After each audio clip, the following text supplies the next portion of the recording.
ನಾವಿಲ್ಲಿ ಗೋಧಿ ಹಿಟ್ಟನ್ನು ಕಲಸುವ ವಿಧಾನವನ್ನು ನೋಡ್ಕೊಳ್ಳೋಣ.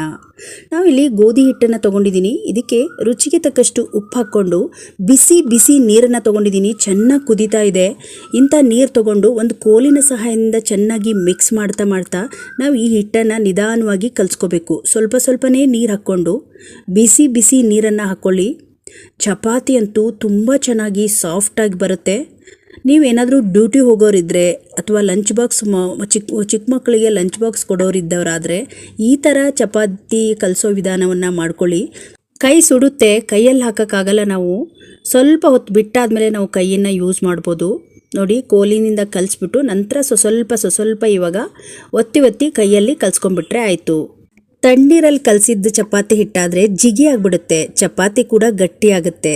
ಹಾಗಾಗಿ ಈ ಥರ ಬಿಸಿ ನೀರಿನಲ್ಲಿ ಕಲಸಿರೋ ಚಪಾತಿನ ಮಾಡಿ ಬಾಕ್ಸಲ್ಲಿ ಹಾಕಿ ಕಳಿಸೋದ್ರಿಂದ ಹೂವಿನ ಥರ ಸಾಫ್ಟ್ ಆಗಿರುತ್ತೆ ಚಪಾತಿ.